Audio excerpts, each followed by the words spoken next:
Yeah, we are learning more details tonight about the man accused of stabbing his girlfriend this morning on Old Hammond Highway and then setting himself on fire. Paramedics rushed Stephen Heinrich Jr. to the hospital with severe burns described as life-threatening. Officers found his girlfriend, 23-year-old Stacy Charles, stabbed several times around 2 o'clock this morning on Old Hammond.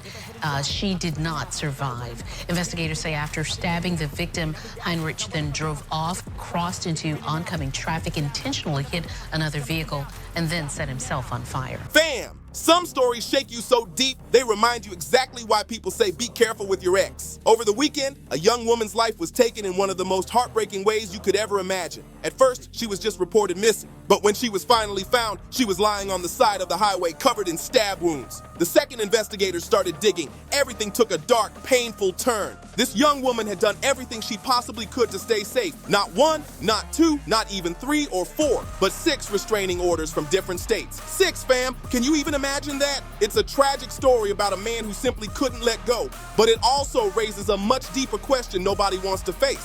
What are you supposed to do when you follow every single step they tell you to take?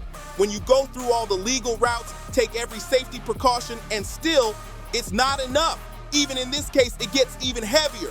At one point, this woman went online, pouring her heart out to God, asking for a man who'd treat her right. But the one she got wasn't the man she prayed for.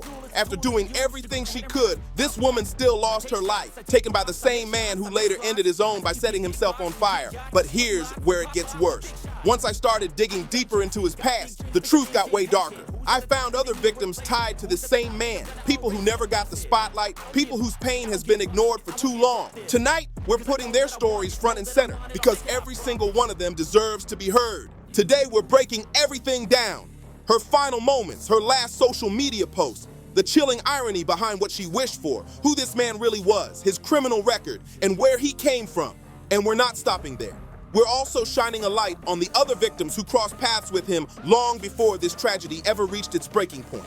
But before we dive into all that, let me make one thing clear. I'm not here to twist the story or push no agenda. I'm just here to tell it exactly how it went down. So make sure you like, comment, and subscribe, because what you're about to hear is beyond heartbreaking. The young woman at the center of this story was named Stacy Charles. Only 23 years old, she was from Baton Rouge, Louisiana, and she had a heart full of love. She adored her cats. She vibed to music from Future, Beyonce, Gunna, Money Man, Lil Uzi Vert, and Lil Durk. She graduated high school back in 2020, and according to her friends, she was caring, kind, and all about her family. Stacy was active online, especially on X, the platform once known as Twitter. She loved posting photos, beautiful ones at that, and she'd often repost quotes and tweet her own thoughts. But a few months ago, she dropped a post that would later send chills through everyone who saw it. She wrote, "Send a white boy my way."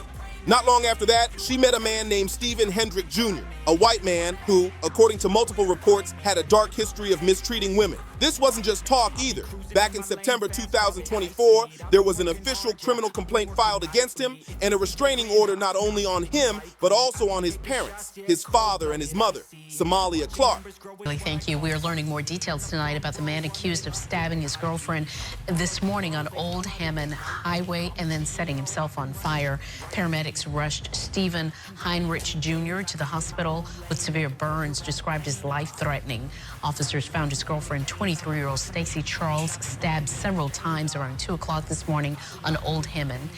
She did not survive. Investigators say after stabbing the victim, Heinrich then drove off, crossed into oncoming traffic, intentionally hit another vehicle, and then set himself on fire. And that's where things start to take an even darker turn. I tried to dig up that complaint file, but it was locked tight, no public access at all. Still, not everything stayed hidden. Around the same time, a woman came forward and spoke out against him, and it looks like she might have been one of his earlier victims. We may have connected the dots without even realizing it. Now we're starting to get a clearer picture of who this man really was and the disturbing way he moved in the public eye. Stacy, unaware of how dangerous Stephen truly was, decided to give him a chance. Early in 2025, they started talking, and soon after, they were officially in a relationship. But things fell apart fast, like really fast. Court documents show that on October 6, 2025, Stacy filed for a restraining order, trying to keep Stephen away from her job and school. In those same records, Stacy described how Stephen had stalked her, punched her, and even threatened to take her life over the past year. Just 1 month later, November 5th, 2025, Stacy reached out to police again, this time about a violent battery incident that led to Stephen's arrest. He was booked, posted a $2,500 bond, and walked free. But not even 2 weeks later, just 8 days to be exact, the unthinkable happened. The Baton Rouge Police Department announced that a 23-year-old woman had been found stabbed to death on Old Hammond Highway, and the suspect had set himself on fire right after. At first, police didn't reveal any names, not the victims or the suspects. But when details started leaking, hearts across Baton Rouge shattered. Around 12:13 a.m., officers arrived at a parking lot in the 12,000 block of Old Hammond Highway, where they found Stacy Charles, just 23 years old, lying there with multiple severe stab wounds. She was rushed to the hospital, but despite all efforts, she passed away during surgery. May she rest in peace, because this tragedy never should have happened, sending nothing but love and deep condolences to Stacy's family, because what happened next was beyond horrific. Officers later responded to a nearby crash scene, and that's when everything came together. Investigators confirmed that Stephen Hendrick Jr. was tied to both the stabbing and the crash, according to preliminary reports from BRPD. Here's what they found out. Stephen showed up at Stacy's place and started ramming his car into hers like he completely lost control. Then he pulled her out of the vehicle and brutally stabbed her before speeding off. Moments later, still in his vehicle, he swerved straight into oncoming traffic, crashing head-on into another car. After the wreck, Stephen set himself on fire inside his car.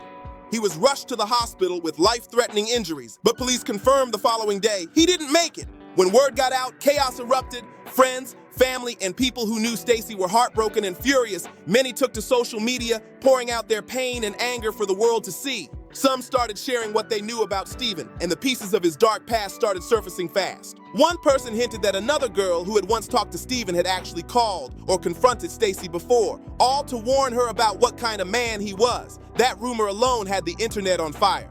One woman, clearly fed up, went all out. She made an Instagram page that same day just to expose everything she knew about Stephen. She even posted, "I probably should have put a jump scare warning. I'm sorry." The post went viral within hours, and the whole situation had people realizing this tragedy could have been prevented if those warnings had been taken seriously. Trigger warning, because this next part is heavy, seriously heavy. It dives into just how badly the system failed Stacy, and it's impossible not to get angry hearing it. People online were furious, flooding timelines with hashtag justice for Stacy Charles. One post said it perfectly: "We should all be enraged." The next thing that surfaced was a screenshot of an old arrest article with a caption that hit hard. "The system failed the F out of you, and there ain't else to say." So how does a man that has a flipping assault, like a harassment, has probation, have warrants, were able to slip through the system, get a $2,500 bail, and was able to go back to the same young lady that he harassed and kill her? 2 a.m. Thursday. 23-year-old Stacy Charles is laying in the parking lot of this Old Hammond Highway apartment complex, bleeding out. Baton Rouge police say her ex-boyfriend, 28-year-old Stephen Heinrich, had stabbed her multiple times before crashing his car and setting himself on fire. I told the DA, I said, "You're not going to do anything until someone dies." And look what happened. Ram Karan, who lives in the same New York town as Heinrich, knows him well. He and her daughter went on a couple dates in 2023, and since then, their entire family's life has been a nightmare. Rose reached out to the young lady, like, "Leave this man alone. He's crazy. He's going to stalk you. He's done it to my friend." She didn't believe us. Soon after that, Heinrich was arrested for allegedly beating Charles. The WBRZ investigative unit has learned that at this hearing, the state did not have his complete criminal history, but did tell Commissioner Kimball that he had been arrested for violating a protective order in the past year. The system failed both of these young ladies.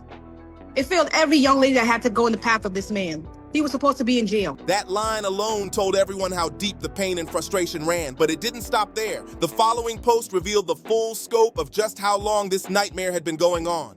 The woman who had spoken up before broke it all down. She wrote, "On September 10th, 2024, I posted about the man who had been relentlessly harassing my best friend, me, and everyone connected to us. It started May 30th, 2024. It's been 532 days of nonstop harassment.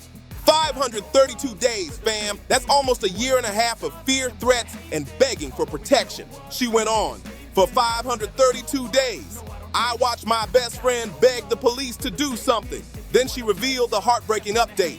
Yesterday morning, that same man brutally stabbed and killed a woman he was also harassing. He crashed into oncoming traffic and tried to end his life by setting himself on fire. An innocent woman just lost her life because police ignored another stalking case. I'm absolutely devastated. When you zoom in on the older post she mentioned, though it's hard to read, you can tell she was talking about this same man long before the tragedy. She had already been warning everyone, saying he was aggressively harassing her friend and anyone even loosely connected to her for 4 straight months. She explained how he didn't just stalk them online, he made fake pages, blew up their phones, called her job hundreds of times, and wouldn't stop. Day after day, month after month, it was a pattern that everyone could see, but no one in power stepped in to stop it. And that's what makes this so painful. This could have been prevented if someone had just listened. The next post was one of the hardest to read. It was a direct message sent to Stacy herself. But before we even get to that message, the woman who wrote it explained exactly why she felt the need to step in. She said, "I took it upon myself to warn Stacy about this man months ago because police weren't moving fast enough. I felt like if I could at least get the word out to her and others, maybe I could help." She went on to explain that she and Stacy actually talked. She gave Stacy her contact info in case anything ever happened and even showed her thousands of pieces of evidence she had gathered about this man's harassment. Stacy had reached out to her a few times afterward, especially when things got scary. The most terrifying incident happened just a week before the tragedy. The woman wrote that Stephen had flown all the way to Baton Rouge, broke into Stacy's home, and held her hostage before beating her. He was arrested afterward, but unbelievably, he was released the very next day on a $2,500 bond. And this is despite the fact that he was already on probation from a previous case involving her friend, where he faced 13 harassment charges and 1 felony harassment charge. Then came the actual message she had sent to Stacy. It was chilling to read. "Hey love, we don't know each other, but the man you're seeing right now has been stalking and harassing me almost every single day since last year. He does the same thing to my best friend. He's gotten into my whole family, my job, everything. I've never even met him before, but he used to talk to my friend for a short time until he went insane out of nowhere. He's extremely racist, yet he targets black women. I'm only messaging you because I don't want to see this happen to yet another black woman." That message hit like a punch to the gut. She was literally begging Stacy to be careful, warning her with everything she knew. And still, even with all those red flags and proof, the system let him slip right through their hands again. The next part of their conversation shows just how terrifying this situation really was. The woman continued her message saying, "It's literally terrifying. He's already been arrested, and he still hasn't stopped. He was even checked into a mental hospital last month, came out and continued the same thing. I can send you thousands of screenshots, proof of everything. Just please don't send him these messages for both our safety. I'm just trying to be a girl's girl here." That right there says it all. She wasn't trying to start drama. She was trying to save Stacy's life.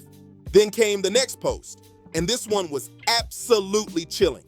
Apparently, after Stephen beat Stacy during the first week of November, right before his arrest, the same woman messaged her again, this time checking in. She wrote, "Sorry, I just got a free second to look at this. Are you okay?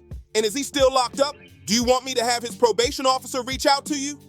You could feel the worry in every word. She added, "I need to make sure he's locked up for good. This has gotten completely out of hand. He's doing exactly what I warned you he would do, and he really needs to be stopped." Then she begged Stacy, "Please make your family and friends aware, because I'm nervous that if he gets out, he could do something."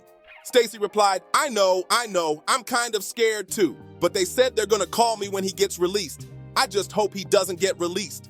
He's violating his probation. He's not even supposed to leave the county." Then she added one more heartbreaking line. Stacy said that just the day before, he was saying he's gonna go to my job, my parents' house, all types of stuff. You can almost feel the fear coming through those messages. Stacy knew she was in danger. Her friend knew she was in danger. Everyone did.